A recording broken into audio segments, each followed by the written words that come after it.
Hi good morning everyone. Okay, ಇವತ್ತಿನ topic ಏನಪ್ಪ ಅಂತ ಹೇಳಿದ್ರೆ MS ಎಕ್ಸೆಲಲ್ಲಿ ನಾವು ಆಟೋಮೆಟಿಕ್ ಫಂಕ್ಷನ್ಸ್ಗಳನ್ನು ಯಾವ ರೀತಿ ಕ್ರಿಯೇಟ್ ಮಾಡೋದು ಅಂತ ಹೇಳ್ಬಿಟ್ಟು. ಸೊ ಆಟೋಮೆಟಿಕ್ ಫಂಕ್ಷನ್ಸ್ ಅಂತಲೂ ಹೇಳ್ಬೋದು ಅಥವಾ ಆಟೋಫಿಲ್ ಇವ್ ಡಾಟಾ ಅಂತಲೂ ಹೇಳ್ಬೋದು.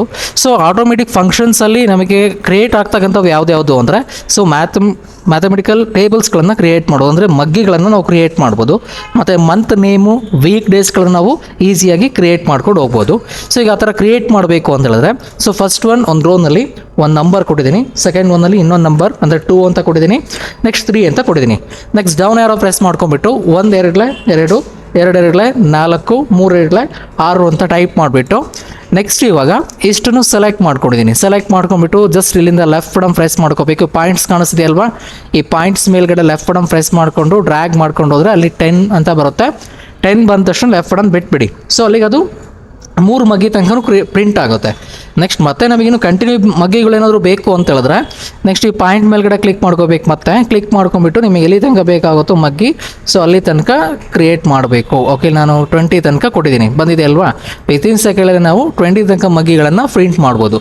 ಸೊ ಇದಾದ ನಂತರ ನಿಮಗೆ ನೆಕ್ಸ್ಟ್ ಬರ್ತಕ್ಕಂಥದ್ದು ಯಾವುದು ಅಂತ ಹೇಳಿದ್ರೆ ಮಂತ್ ನೇಮ್ ಅಥವಾ ವೀಕ್ ಡೇಸನ್ನು ನಾವು ಕೊಡ್ಬೋದಾಗುತ್ತೆ. ಸೊ ಇವಾಗ ಒಂದು ಮಂತ್ ನೇಮನ್ನು ನಾನು ಟೈಪ್ ಮಾಡ್ತೀನಿ.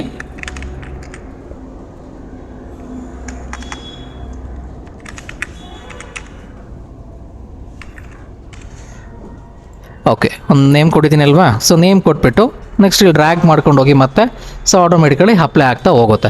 ಸೊ ಇದರಲ್ಲಿ ಜನವರಿ ಅಂತಲೇ ಫಸ್ಟ್ ಒಂದು ನೇಮ್ ಕೊಡಬೇಕು ಅನ್ನೋದೇನಿಲ್ಲ, ಮೇ ಅಂತಲೂ ಕೊಡ್ಬೋದು ಅಥವಾ ಏಪ್ರಿಲ್ ಅಂತಲೂ ಕೊಡ್ಬೋದು. ಸೊ ಇವಾಗ ನಾನು ಮೇ ಅಂತ ಟೈಪ್ ಮಾಡಿಬಿಟ್ಟು ನೆಕ್ಸ್ಟ್ ಡ್ರ್ಯಾಗ್ ಮಾಡಿ ನೋಡಿ ಅಪ್ಲೈ ಆಗ್ತಿದೆ ಅಲ್ವಾ.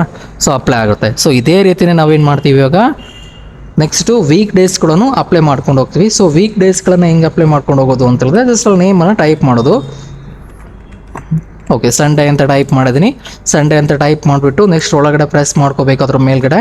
ನೆಕ್ಸ್ಟ್ ಲೆಫ್ಟ್ ಬಟನ್ನ ಪ್ರೆಸ್ ಮಾಡಿಬಿಟ್ಟು ಡ್ರ್ಯಾಗ್ ಮಾಡಬೇಕು. ಸೊ ಅಪ್ಲೈ ಆಗ್ತಿದೆ ಅಲ್ವಾ. ಸೊ ಈ ರೀತಿ ನಮಗೆ ಈಸಿಯಾಗಿ ಅಪ್ಲೈ ಮಾಡ್ಕೊಂಡು ಹೋಗ್ಬೋದು. ಸೊ ಅದೇ ನಾವು ಮ್ಯಾಥಮೆಟಿಕಲ್ ಅಂದರೆ ಟೇಬಲ್ಸ್ಗಳನ್ನು ಕ್ರಿಯೇಟ್ ಮಾಡ್ಬೋದು, ಮಂತ್ ನೇಮು, ವೀಕ್ ಡೇಸ್ಗಳನ್ನು ಕ್ರಿಯೇಟ್ ಮಾಡ್ಬೋದು. ಸೊ ಹಾಗಿದ್ರೆ ಈಗ ನಮಗೆ ತಾಲೂಕ್ಸ್ ನೇಮು ಅಥವಾ ಡಿಸ್ಟ್ರಿಕ್ಸ್ ನೇಮ್ಗಳು ನಮಗೆ ಬರೋದಿಲ್ಲ. ಸೊ ಇದು ನೋಡಿ, ಫಾರ್ ಎಕ್ಸಾಂಪಲ್ ಇವಾಗ ಹಾಸನ ಅಂತ ಕೊಡ್ತೀನಿ. ಹಾಸನ ಅಂತ ಟೈಪ್ ಮಾಡಿಬಿಟ್ಟು ಟ್ರ್ಯಾಗ್ ಮಾಡಿ ಬರೀ ಹಾಸನ ಅಂತಲೇ ಬರುತ್ತೆ. ಅಥವಾ ನಿಮ್ಮ ಫ್ರೆಂಡ್ಸ್ ಯಾರು ಒಂದು 4-5 ಜನ ನೇಮು, ಅದರಲ್ಲಿ ಯಾವುದೋ ಒಂದು ನೇಮ್ ಕೊಟ್ಬಿಟ್ಟು ಜಸ್ಟ್ ಡ್ರ್ಯಾಗ್ ಮಾಡಿದ ತಕ್ಷಣ ಆಟೋಮೆಟಿಕಲಿ ಅಷ್ಟು ಜನದ್ದು ನೇಮ್ ಪ್ರಿಂಟ್ ಆಗಬೇಕು ನಮಗೆ ಅಂತ ಹೇಳಿದ್ರೆ, ಸೊ ಅವೆಲ್ಲ ನಮಗೆ ಆಟೋಮೆಟಿಕ್ಕಾಗಿ ಬರೋದಿಲ್ಲ. ಸೊ ಆಟೋಮೆಟಿಕ್ಕಾಗಿ ನಾವು ಎಂಟ್ರಿ ಮಾಡಬೇಕದನ್ನು ಅಂತ ಹೇಳಿದಾಗ ಸೊ ನಾವಿಲ್ಲಿ ಫೈಲ್ ಅನ್ನೋ ಆಪ್ಷನ್ ಮೇಲ್ಗಡೆ ಕ್ಲಿಕ್ ಮಾಡ್ಕೋಬೇಕು. ಫೈಲ್ ಅನ್ನೋ ಆಪ್ಷನ್ ಮೇಲ್ಗಡೆ ಕ್ಲಿಕ್ ಮಾಡ್ಕೊಂಬಿಟ್ಟು ಇದರಲ್ಲಿ ಎಕ್ಸೆಲ್ ಆಪ್ಷನ್ ಅಂತ ಇರುತ್ತೆ. ಈ ಎಕ್ಸೆಲ್ ಆಪ್ಷನ್ ಅದ್ರ ಮೇಲ್ಗಡೆ ಪ್ರೆಸ್ ಮಾಡಿಕೊಂಡ್ರೆ ಇದರಲ್ಲಿ ನಿಮಗೆ ಫಸ್ಟ್ ಎಡಿಟ್ ಕಸ್ಟಮ್ ಲಿಸ್ಟ್ ಅಂತ ಬರುತ್ತೆ. ಈ ಎಡಿಟ್ ಕಸ್ಟಮ್ ಲಿಸ್ಟ್ ಮೇಲ್ಗಡೆ ಕ್ಲಿಕ್ ಮಾಡ್ಕೊಂಡಾಗ ಇದರಲ್ಲಿ ಆಲ್ರೆಡಿ ಕ್ರಿಯೇಟ್ ಆಗಿರ್ತಕ್ಕಂಥವನ್ನ ಇಲ್ಲಿ ತೋರಿಸ್ತಿದೆ. ಸೊ ನಿಮಗೆ ಇದು ಕ್ಲಿಕ್ ಮಾಡಿಕೊಂಡು ಇವಷ್ಟನ್ನು ಡಿಲೀಟ್ ಮಾಡ್ಕೊಂಡು ಹೋಗ್ಬೋದು. ಓಕೆ, ಇಲ್ಲಿ ಬಂದಿದೆ ನೋಡಿ, ಇವಷ್ಟು ಆಟೋಮೆಟಿಕ್ಕಾಗಿ ಫಿಲ್ ಮಾಡಿದ್ದಾರೆ. ಸೊ ನಾವಿವಾಗ ಏನಾದರೂ ನಾವು ಎಡಿಟ್ ಮಾಡಬೇಕು ಅಂದರೆ ನ್ಯೂ ಲಿಸ್ಟ್ ಅಂತ ಕ್ಲಿಕ್ ಮಾಡ್ಕೋಬೇಕು. ಸೊ ನ್ಯೂ ಲಿಸ್ಟ್ ಅಂತ ಕ್ಲಿಕ್ ಮಾಡ್ಕೊಂಡ್ಬಿಟ್ಟು ಇದರಲ್ಲಿ ನಾವು ಇವಾಗ ಟೈಪ್ ಮಾಡ್ಕೊಂಡು ಹೋಗೋದು. ಫಾರ್ ಎಕ್ಸಾಂಪಲ್ ನಾನು ಇವಾಗ ಒಂದು 4-5 ಜನ ಫ್ರೆಂಡ್ಸ್ ಲೀಸ್ಟನ್ನು ಟೈಪ್ ಮಾಡ್ತೀನಿ.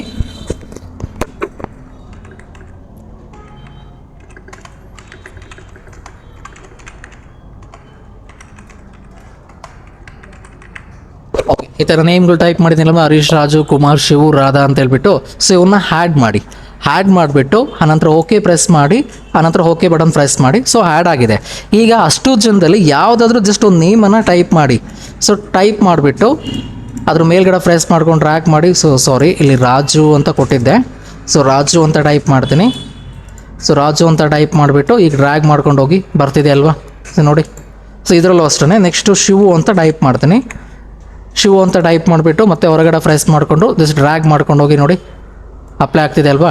ಸೊ ಈ ರೀತಿ ನಾವು ಆಟೋಮೆಟಿಕ್ ಫಂಕ್ಷನ್ಸ್ಗಳನ್ನು ಅಪ್ಲೈ ಮಾಡ್ಕೊಂಡು ಹೋಗೋದು. ಸೊ ಇದನ್ನು ಆಟೋಫಿಲ್ ಯುವರ್ ಡಾಟಾ ಅಂತಲೂ ಕರಿತೀವಿ. ಗೊತ್ತಾಗ್ತಿದೆ ಅಲ್ವಾ. ಓಕೆ, ಈ ವಿಡಿಯೋ ನಿಮಗೆ ಇಷ್ಟ ಆದರೆ ಲೈಕ್ ಮಾಡಿ ಆ್ಯಂಡ್ ಶೇರ್ ಮಾಡಿ. Thank you friends.